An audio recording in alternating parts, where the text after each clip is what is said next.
afternoon. My name is Sigman. I'm a student of International Relations, taking my master's at American Military University. Independence movements are subject to both international law and international scrutiny. International law with the principle of uti posititas, that which is mine, on the sovereign states. For the most part, secession is frowned upon as it increases the instability of a region through the encouragement of other independence movements. However, there are times when the international community demands that an independence movement succeed.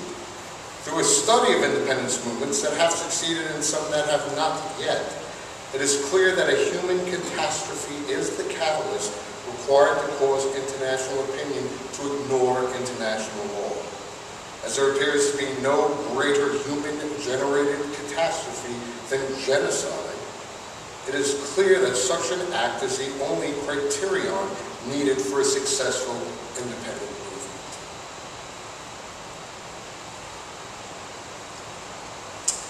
First, I have a couple of disclaimers.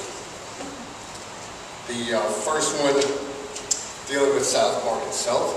The very discussion of genocide in this manner is probably inappropriate. It's abhorrent to me. So therefore, this contains a coarse view of reality, and due to its content, should not be viewed by anyone. If you take a look at South Park's disclaimer, that is pretty much how it's distilled. The second disclaimer deals with Amy Chu's disclaimer in her World on Fire and her theory that market globalization and wildfire spread of unfettered democracy increases the risk of ethnic violence. And she certainly doesn't endorse such violence, so this merely explains that this is an unintended consequence of globalization. Likewise, my theory that an act of genocide that shows the success of an independence movement is in no way an endorsement of encouraging the action on the oppressed to cause the controlling state to consider committing such an act.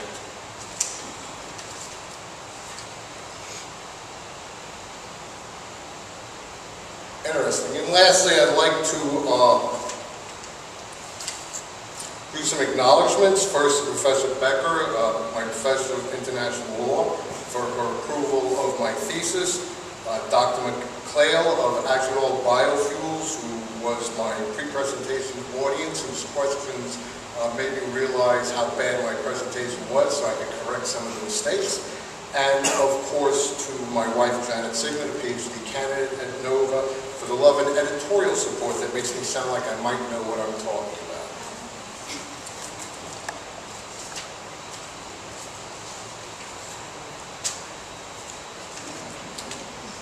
Okay, there have been several national liberation movements over the last 100 years. Some have been successful and others not. Some of the successful independent stories include Bangladesh, East Timor, Kosovo, Israel, Eritrea, South Sudan, Pakistan, and some that have not been successful are the Basque Country, Biafra, Kurdistan, Tamil, Elam, Quebec, Tibet, Somaliland, and so far, but coming up fast, Palestine. All the aforementioned parties have elements in common. Each is considered a nationality. Each has a reasonable grievance against the state which they consider oppressing them, and each has a functional government of sorts. Each has appropriate boundaries. In fact, they all meet the criteria as established by the 1933 Montevideo Convention on the Rights and Duties of States, in which to be recognized as a state. However, regardless of the commonalities found in all the above states and regions and their individual quest for independence, their results vary. Now, we're only going to discuss 6 of these because we would be here all day if we discussed them all. On the successful side, we're going to deal with Bangladesh, East Timor, and Kosovo, and for those who have not yet achieved success, the Basque Country, Tamil, Elam, and Palestine.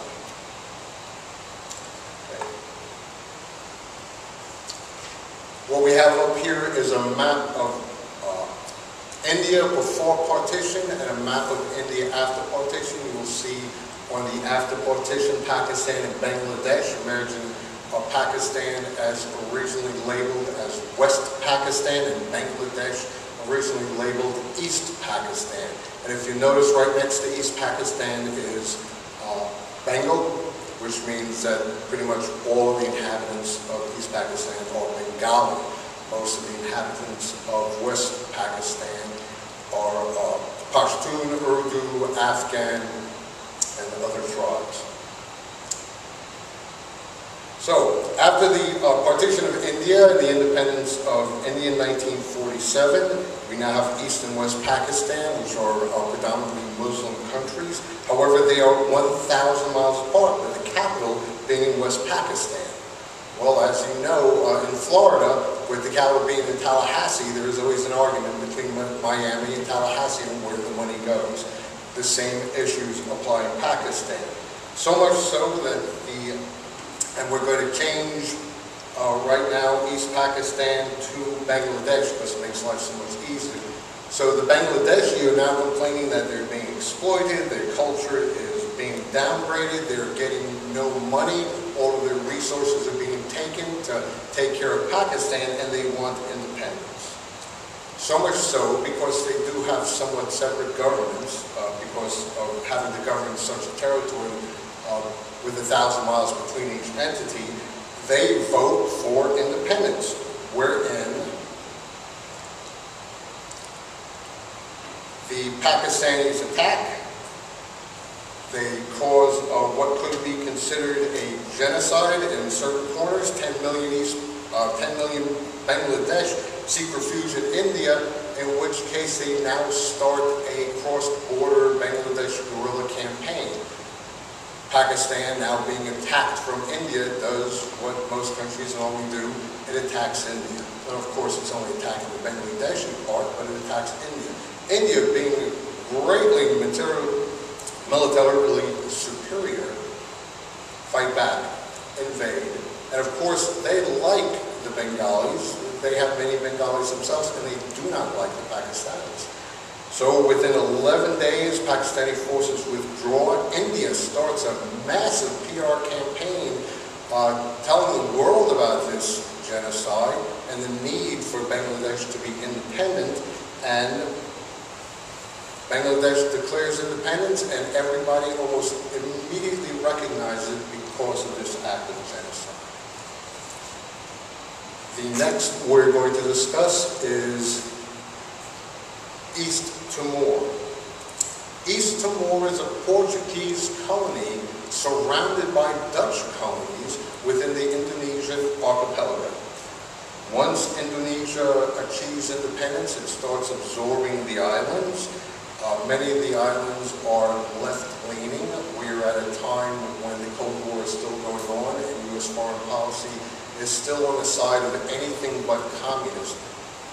Both the United States and Australia encourage Indonesia to absorb East Timor rather than let it go communist. In fact, they tell the Indonesians, we're just going to turn our backs, do whatever you think you have to do.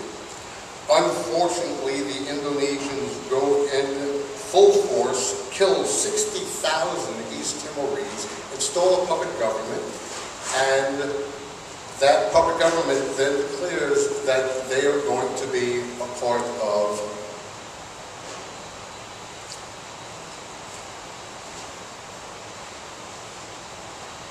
I have no idea what's going on. Anyway, they're going to be a part of Indonesia. Whereupon they think, oh, what happened with the last, with India? Massive civil disobedience, which is what occurs. So we now have this fight between East Timor and Indonesia that rages for decades. Finally, the Timorese decide we're going to go on a human rights campaign. And they do so well with that that they win the backing of the Catholic Church. However, we're still in the middle of the Cold War, so it doesn't really matter. But when the Cold War ends, at that time there's a massacre called the Santa Cruz Massacre, the cemetery. 250 Timorese men and boys are killed by Indonesian forces. And all of a sudden the tide is now turning.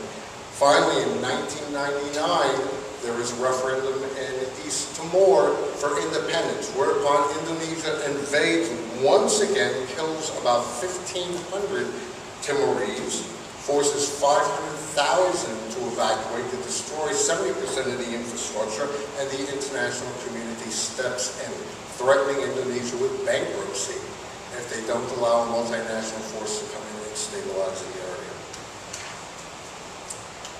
So by 2002, East Timor is now independent, admitted into the UN, because international community became upset through the act of genocide perpetrated against the East Timorese. The next up is Kosovo. As you can see by the map, Kosovo is a part of Serbia. Look down in the southern area, and you see that Kosovo is bordered by Albania. And yes, the majority of people living in Kosovo are ethnic Albanians, but there is something very strange about this area. Kosovo happens to be where the Serbian Orthodox Church originated. Therefore, Kosovo is Serbia's Jerusalem, and I'm sure you all know what that means. The Kosovos, or Kosovars, as they wish to be called, have been fighting for autonomy, federation, independence since the formation, since after World War II. Eventually, Tito allowed autonomy in order to gain the friendship of Albania. However, after his death, there's a power struggle. We have Slobodan Milosevic having an ethnic campaign for the presidency. He wins, and then he starts a military campaign to eradicate and force all Muslim ethnicities from Serbian soil. In Kosovo, Milosevic's policies resemble those of Nazi Germany's treatment of the Jews prior to the start of World War II. In other words, the ethnic Albanians are dismissed from all government positions, they are dismissed from all school positions, and they're replaced by ethnic Serbians. So now we have an apartheid-like condition where you have 2 million ethnic Albanians being subservient to 200,000 Serbs. However, the Kosovars' reaction is very unusual. Rather than start a military insurrection, they form a shadow government. They tax themselves, a 3% voluntary tax, in order to support new schools, government buildings, infrastructure, things like that. Now, you would think this would have a positive effect. Unfortunately, Milosevic in 1999 led Serbian forces into Kosovo in a brutal near-genocide campaign determined to end this separatist movement. Now, we know what happened previous to this in Bosnia. The Western Europeans, the United States, decide this is not going to end well, and NATO forces commence bombing the Serbian forces, and about 3 months later, Serbia abandons Kosovo, NATO comes in with a multinational force, peacekeeping force. The Kosovos form their government. Now, everyone is still wanting Kosovo to remain a part of Serbia, as we discussed before. People don't like secessionist movements because it causes instability in a region. However, the Kosovars are not going to have any of that because they know what happened the last few times. They tried to remain with Serbia, and they just vote themselves independence. Now, of course, the ugly head of Utis Pozititas, this is mine, rears up, and Serbia actually sues in the World Court to declare the Declaration of Independence by Kosovo to be illegal. And the court takes the case. Now, this is all international politics. Who loves Serbia? Who wants Kosovo to still be part of Serbia? Russia. Russia is still, while it's now only a regional power rather than a superpower, still big politics. So what does the court rule on? It rules on the legality of the declaration, not on the independence itself. And it says by the Kosovo Constitution, the declaration was legal. And that's where it's sitting now. About 70 countries recognize Kosovo, mostly Western European. The ones who do not, more in the lines of not wanting their own independence movements to succeed, but those that do is mostly because of Milosevic's genocidal disposition. And so those are our successes. Now we're going to go to those who have not yet succeeded, and we're going to start with the Basque. This is a Basque country. 3 parts of it are in Spain, 1 part of it is in France. As you know, the Europe of today is not the Europe of 100 years ago or the Europe of 200 years ago. At that time, there was not so much of a nationalistic feeling. Almost everything was regional. Spanish nationalism was very weak. The Basque country politically was very strong, much stronger than their population warranted, but they were an agricultural stronghold. But you have the mercantile class rising, and you have the manufacturing class rising, and we're having some civil wars in Spain, basically the Carlist Wars. At the end of the Third Carlist War, which was in 1876, not the new king, but the old king, put down the Carlist, which was a pseudo-king, son of Carlos V. And they decide what they're going to do to help out the mercantile class and the manufacturing class is reduce the political power of the Basque, to make them just another region. In this sense, the Basque to no end. They had a great deal of political power, and now they have next to none. There's no oppression, none of their rights are taken away, nothing else. They're just not what they used to be, and they now want independence. And they've been working towards that for over 100 years. However,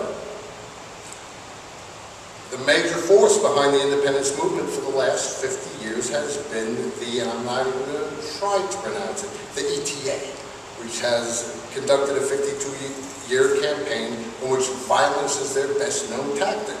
The majority of the casualties being innocent civilians, including the Basques. And because of this violent activity, that there is a division among the Basques as for independence.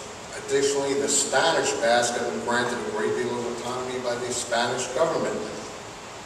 While there certainly is reason for independence, none of it deals with being oppressed, and the international community is not going to do a thing about it. And will stand with international law of uti positivis. The next up is a community that strongly needs independence, and that is Tamil Eelam. 2,400 years ago, the island of Ceylon was colonized by southern Indians, the Sinhalese. 1,000 years ago, northern Indians decided to also colonize the other part, and these are the Tamils. So up in the map that has a green and gray shading, the green is where the Tamils settled, the gray is where the Sinhalese settled, and they lived fairly peacefully for the next 1,000 years. Unfortunately, then the British decided to come in and colonize and have tea plantations, and they brought with them plantation Tamils.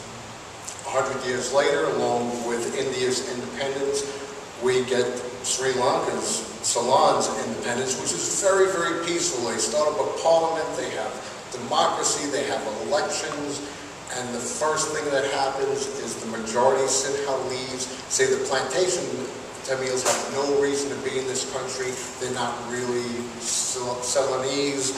They were brought here by the British. They were contract labor. They need to go back to India. And they take away all of their citizenship.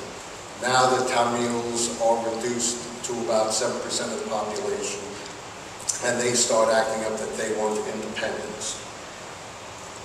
They go on a civil disobedience route. However, there are ethnic riots in the Sinhalese area. There commences a bloody civil war. Thousands are killed.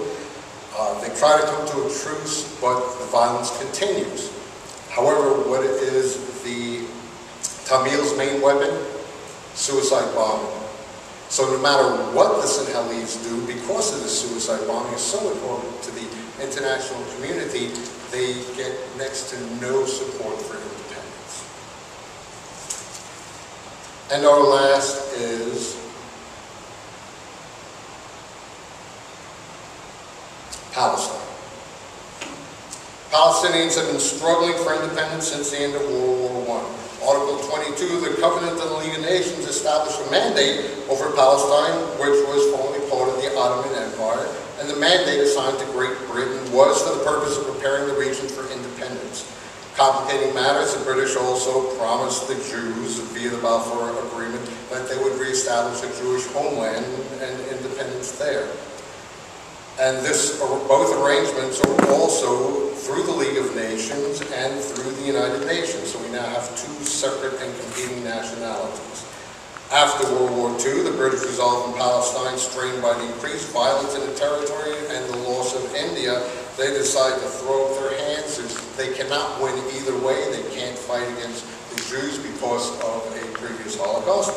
They cannot fight against the Arabs because, after all, they've been living there for 1,000 years or more, and they throw it into the hands of the United Nations, who goes into a partition. They partition the land into a majority Jewish section with about 1 million people, 60% Jews, and an Arab state. Recognition of the state's independence, in other words, its existence by other states, is ultimately a political issue. As that is the case, there has been a host of officially state recognitions of new states that did not meet the requirement of statehood.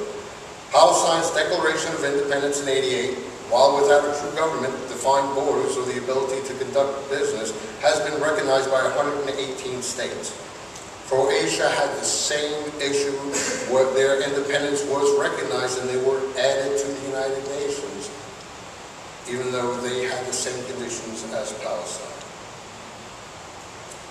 Basically, the common factor of the states that achieved independence through international support, while possibly in violation of international law, is that an act of heinous violence was perpetrated against the group by the sovereign on which they were subject, and there was no initial or retaliatory violence of the same or greater magnitude. Thank you.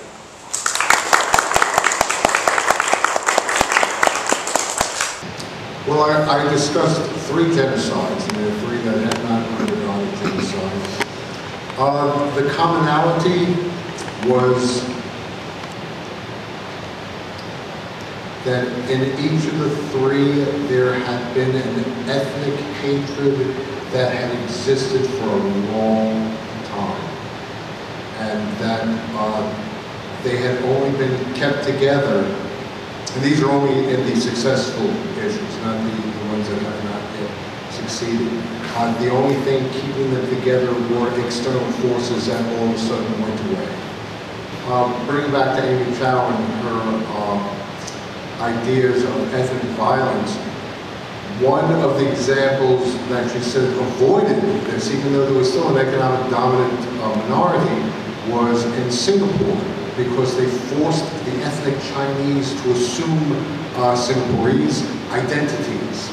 And that really minimized any ethnic conflicts. The same thing occurs in Iceland. Anyone who wishes to become a citizen of Iceland has to take an Icelandic name. In fact, there's only one person in history to escape that requirement, and it's some famous Jewish pianist. Professionally, he needs to keep his name, but everyone has to identify, has to take on an Icelandic identity. It's the same theory that if an independence movement can encourage the repressive state to engage in an act of genocide, they can gain independence, and it's worth losing 100,000 people for that. It's a terrible thought, but it does occur. Conspiracy theorists love it, and I hope something like that never occurs.